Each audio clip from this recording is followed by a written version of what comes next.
Hello student, आज हम discuss करेंगे एक नया chapter number 5 that is surface chemistry. Chapter number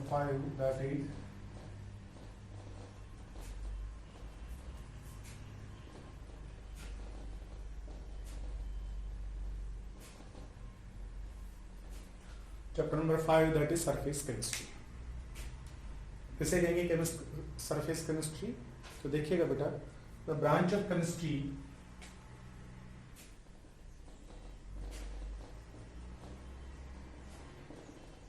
जो केमिस्ट्री है उस केमिस्ट्री की एक ऐसी branch, the branch of chemistry in which we deal with some phenomenas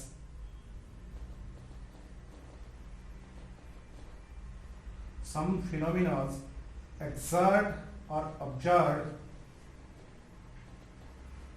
exerts on surface। तो केमिस्ट्री की एक ऐसी ब्रांच जिसमें सरफेस पर होने वाले जो फिनोमिनास होते हैं उनको हम डिस्कस करें is known as surface chemistry. Surface पर होने वाले फिनोमिना, सरफेस पर कौन कौन से फिनोमिना होते हैं बेटा? सरफेस जो है उस सरफेस पर होता है डिसोल्यूशन। सरफेस का एक फिनोमिना है, सरफेस पर होता है डिसोल्यूशन, या सरफेस के कारण क्या होता है? डिसोल्यूशन। सरफेस जो है इसी के कारण से होता है, सरफेस जो है इस सरफेस के कारण से ही होता है क्रिस्टलाइजेशन।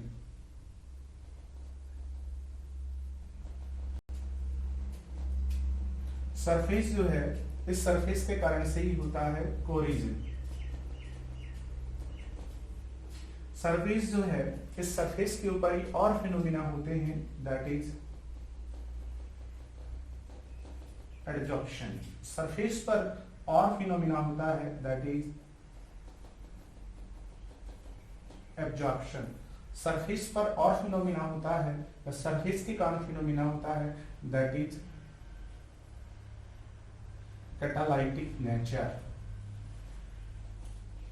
और क्या होता है सरफेस के कारण ही? कॉलाइडल नेचर। ये सबके सब सरफेस पर होने वाले फिनोमिना है या सरफेस के कारण होने वाले फिनोमिना है।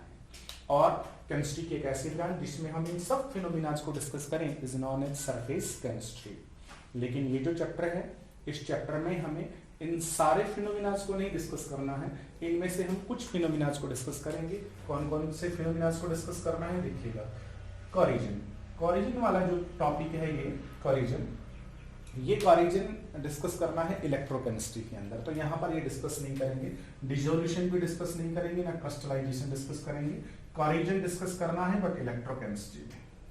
इस चैप्टर में हमें एडजॉर्प्शन पढ़ना है, एब्जॉर्प्शन पढ़ना है, कैटालाइटिक नेचर पढ़ना है और कोलाइडल नेचर पढ़ना है। ये जो फिनोमिना है ये सारे के सारे फिनोमिना इस चैप्टर में हमें डिस्कस करने पड़ेंगे। तो दोबारा से अगर डिफाइन करूं तो कि इस तरीके के फिनोमिना जो कहां पर एक्सर्ट होते हैं ऑन सरफेस, जो कि सरफेस के ऊपर होते हैं, सरफेस के ऊपर होते हैं, अकरिंग ऑन सरफेस। अब सवाल उठता है कि सरफेस पर होते हैं, लेकिन ये सरफेस क्या चीज है, किसको कहें हम surface? What do we mean about the surface? तो देखिए बेटा, सरफेस किसे कहना है, क्या कहते हैं साइंटिस्ट सरफेस के बारे में? ध्यान दीजिएगा, सरफेस किसको कहेंगे? तो सरफेस होती है कि अगर आपके पास में दो स्टेट हो, डिफरेंट स्टेट, जैसे देखना, मैं आपको कहूं कि मेरे पास एक बीकर और इस बीकर में मैंने लिया हुआ है वाटर।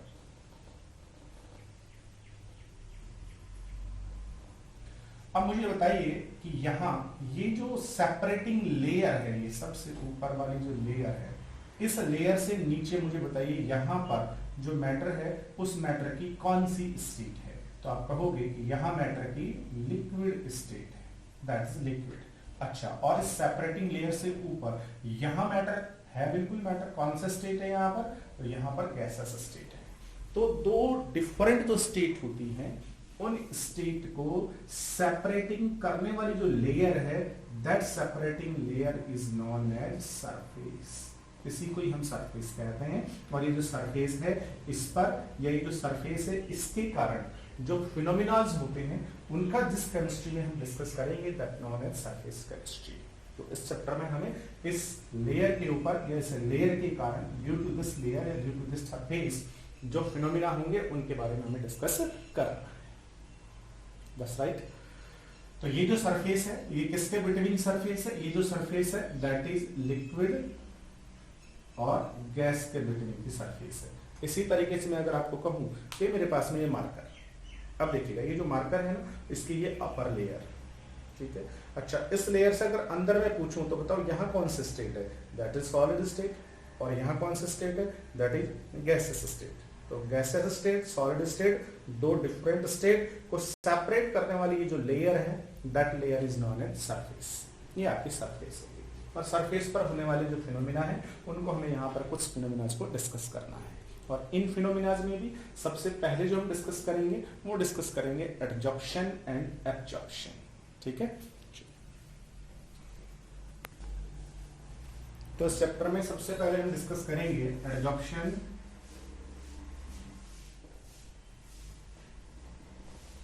एंड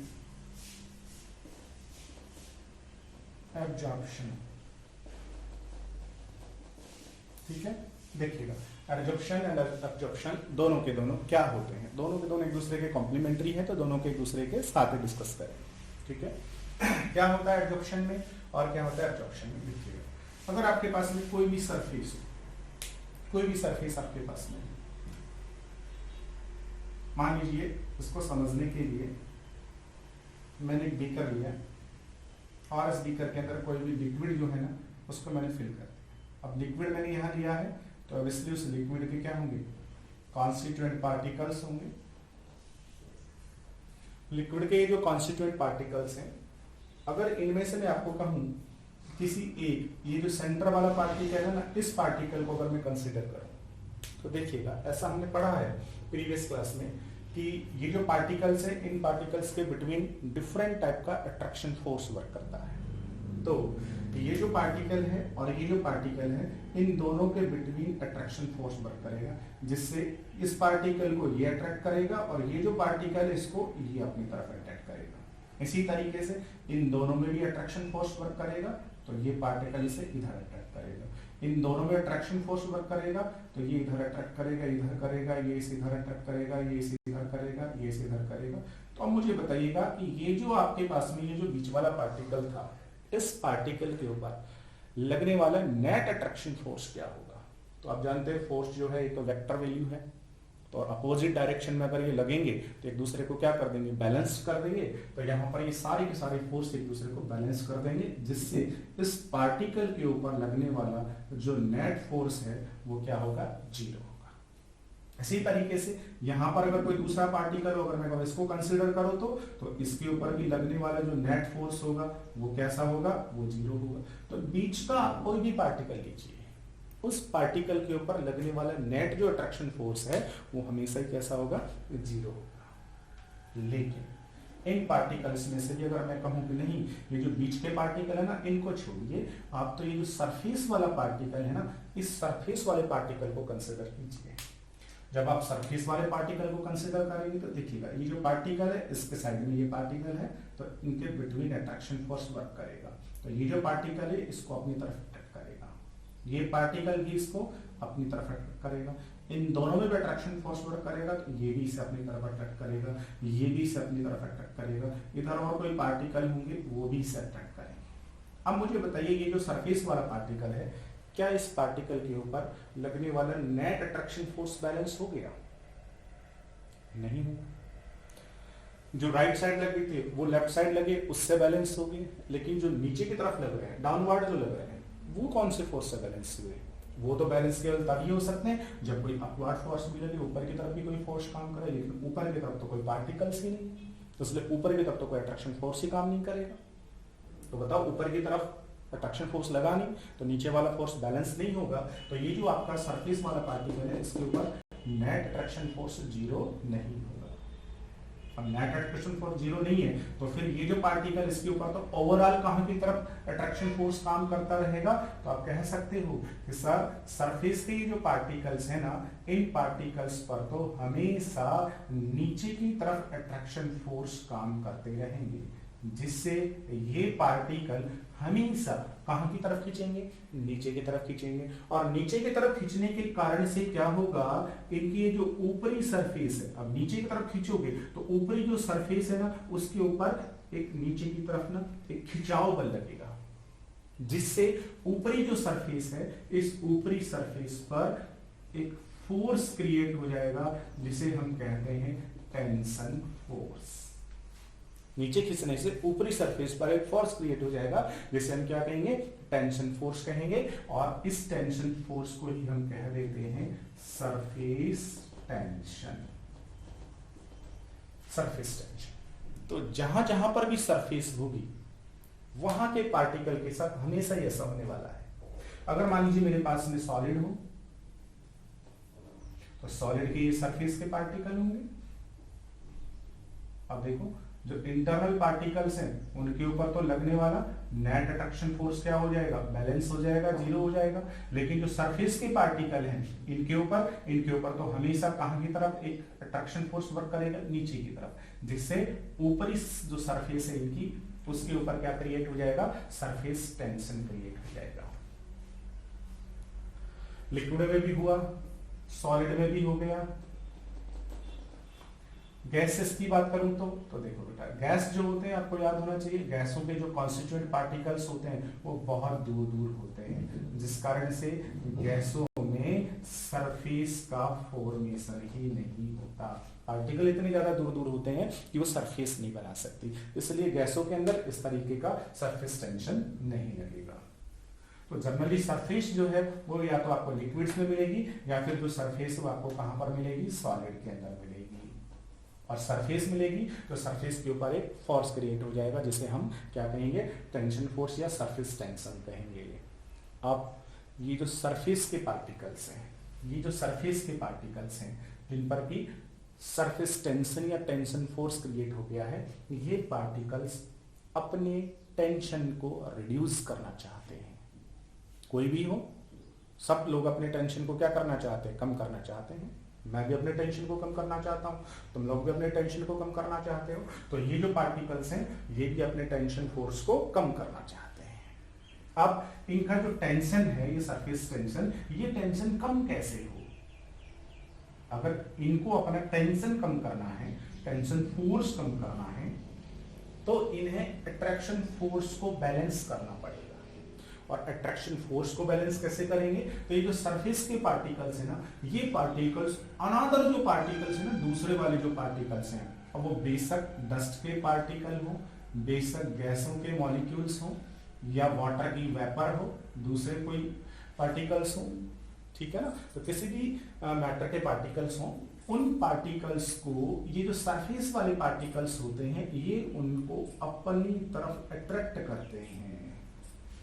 सरफेस के पार्टिकल अनदर मटेरियल के जो पार्टिकल्स हैं उनको हमेशा क्या करते हैं, अपनी तरफ अट्रैक्ट करते हैं।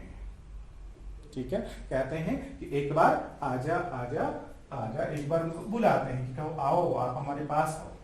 क्यों, क्योंकि जैसे उनको अट्रैक्ट करेंगे, अट्रैक्ट करने के कारण से वो जो पार्टिकल्स हैं वो पार्टिकल्स इनकी सरफेस पर आ जाएंगे। अब देखिए, इन्होंने उनको अट्रैक्ट किया है तो ऑब्वियसली इनको वो भी अट्रैक्ट करेंगे, और वो भी अट्रैक्ट करेंगे, जिससे इनके ऊपर कहां की तरफ फोर्स लगने लग जाएगा, ऊपर की तरफ भी फोर्स वर्क करने लग जाएगा, अपवर्ड भी फोर्स लगने लग जाएगा। अब उससे हुआ क्या, उससे हुआ ये जो सरफेस के पार्टिकल्स थे जिन पर पहले फोर्स बैलेंस नहीं था, अनदर पार्टिकल्स को इन्होंने बुलाया, और बुलाने के बाद अपनी सरफेस पर इन्होंने उनको अट्रैक्ट कर लिया। इट मींस उन पार्टिकल ने इनको ऊपर की तरफ अट्रैक्ट कर लिया, जिससे इन पार्टिकल्स के ऊपर लगने वाला नेट अट्रैक्शन फोर्स क्या हो गया, जीरो या बैलेंस हो गया। दैट्स राइट, बैलेंस हो गया। और जब ये अनदर पार्टिकल्स को अपनी सरफेस पर बुलाते हैं, अट्रैक्ट करते हैं, तो उसी के कारण से यहां पर दो तरीके के फिनोमिनाज ऑब्जर्व होते हैं, एक एडजॉर्प्शन और दूसरा एब्जॉर्प्शन। That's right. तो ये हो गया आपका सरफेस, सरफेस के पार्टिकल्स के ऊपर टेंशन फोर्स। तो जहां कहीं भी सरफेस होगी वहां सरफेस टेंशन लगेगा, और सरफेस टेंशन को कम करने के लिए सरफेस के पार्टिकल्स हमेशा अनदर जो पार्टिकल्स हैं उन पार्टिकल्स को अपनी तरफ अट्रैक्ट करते हैं, दूसरे पार्टिकल्स को बुलाते हैं, और जैसे ही सरफेस पर दूसरे पार्टिकल्स आ जाते हैं उनका टेंशन कम हो जाता है। तो टेंशन को रिड्यूस करने के लिए सरफेस के पार्टिकल अनदर पार्टिकल्स को अट्रैक्ट करते हैं। अब जैसे ही वो अनदर पार्टिकल को अट्रैक्ट करेंगे उससे दो तरीके के फिनोमिना होंगे, उससे एब्जॉर्प्शन भी होगा और उससे एब्जॉर्प्शन भी होगा। अब किसको एब्जॉर्प्शन कहना है, किसको एब्जॉर्प्शन कहना है, अभी हम देखते हैं। ये देखिए मेरे पास में ये 3 सॉलिड और ये सॉलिड है, और इन सॉलिड की ये क्या है, सरफेस। अब सॉलिड की सरफेस है तो ऑब्वियसली सरफेस की जो पार्टिकल्स हैं इन पार्टिकल के ऊपर क्या लगा हुआ है, टेंशन फोर्स क्रिएट हुआ है।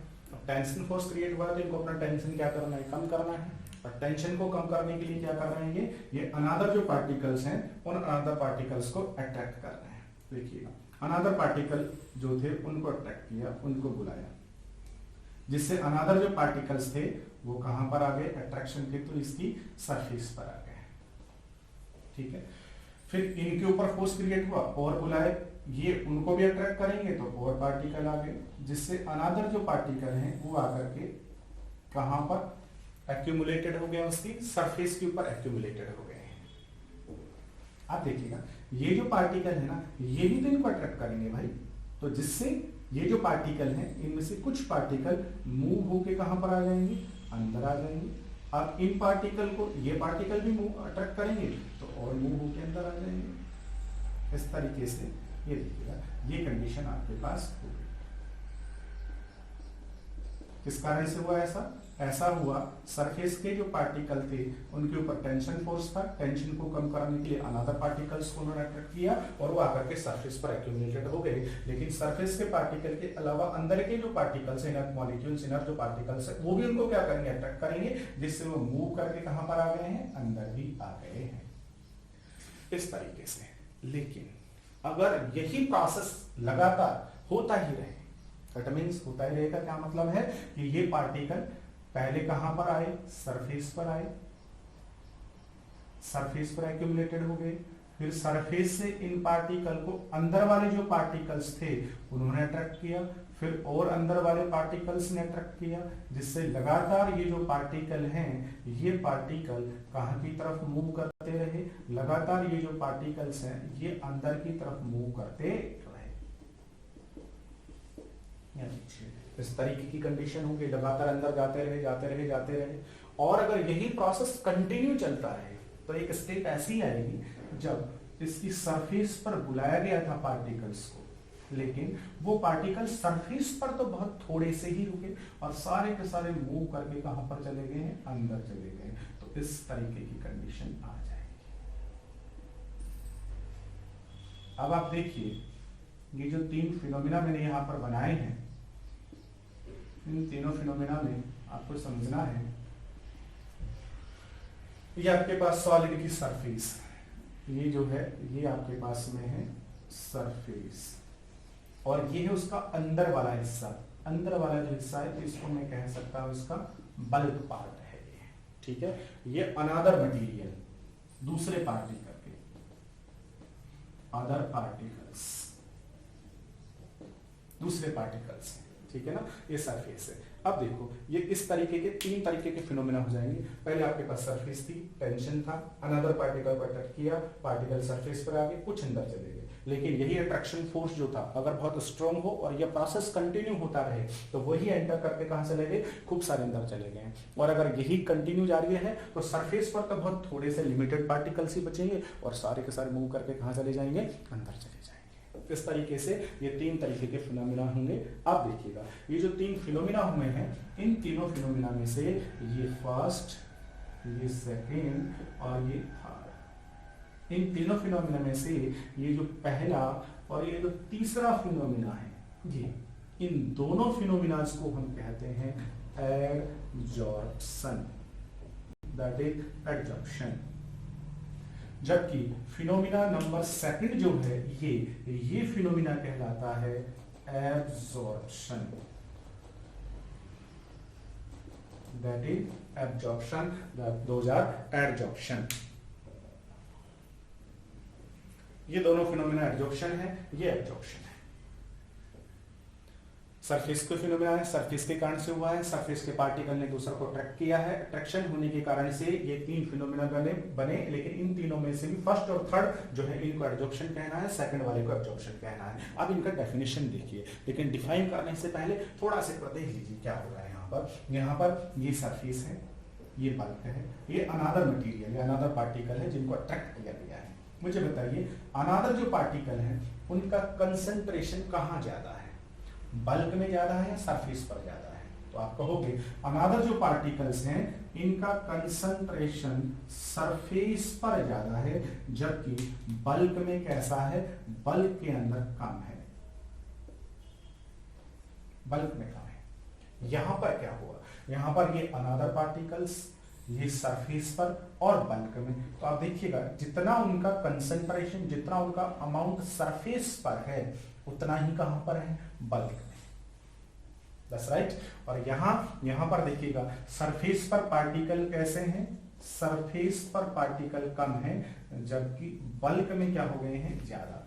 यहां सरफेस और बल्क दोनों में पार्टिकल कैसे हैं, बराबर, जबकि यहां सरफेस पर पार्टिकल ज्यादा है, जबकि बल्क में कैसे हैं, कम है। तो देखो जब अनादर पार्टिकल्स दोनों जगह बराबर हो तो उसको कहना है एब्जॉर्प्शन, और जब अनादर पार्टिकल्स जो है उनका अमाउंट, उनका कंसंट्रेशन दोनों जगह अलग अलग हो, दोनों जगह कहां पर, as well as surface and bulk, दोनों जगह अगर अलग अलग हो तो उस फिनोमिना को हमें कहना है एब्जॉर्प्शन, और दोनों जगह अगर बराबर हो तो उसे हम कहेंगे एब्जॉर्प्शन। तो क्या अब हम इसको डिफाइन कर सकते हैं? बिल्कुल डिफाइन कर सकते हैं कि सरफेस पार्टिकल्स या सरफेस मॉलिक्यूल्स के द्वारा अनादर पार्टिकल्स को अपनी सरफेस पर अट्रैक्ट करने का वो प्रोसेस जिसमें अनादर पार्टिकल्स जो हैं उनका कंसंट्रेशन सरफेस या बल्क दोनों में अगर डिफर रहे, चाहे सरफेस पर ज्यादा हो बल्क में कम हो, या बल्क में ज्यादा हो सरफेस पर कम हो, अगर डिफरेंट रहता है अनदर पार्टिकल्स का कंसंट्रेशन तो those phenomena are known as adsorption. और अगर अनदर पार्टिकल का concentration surface as well as bulk दोनों जगह सेम रहता है तो this phenomena is known as absorption.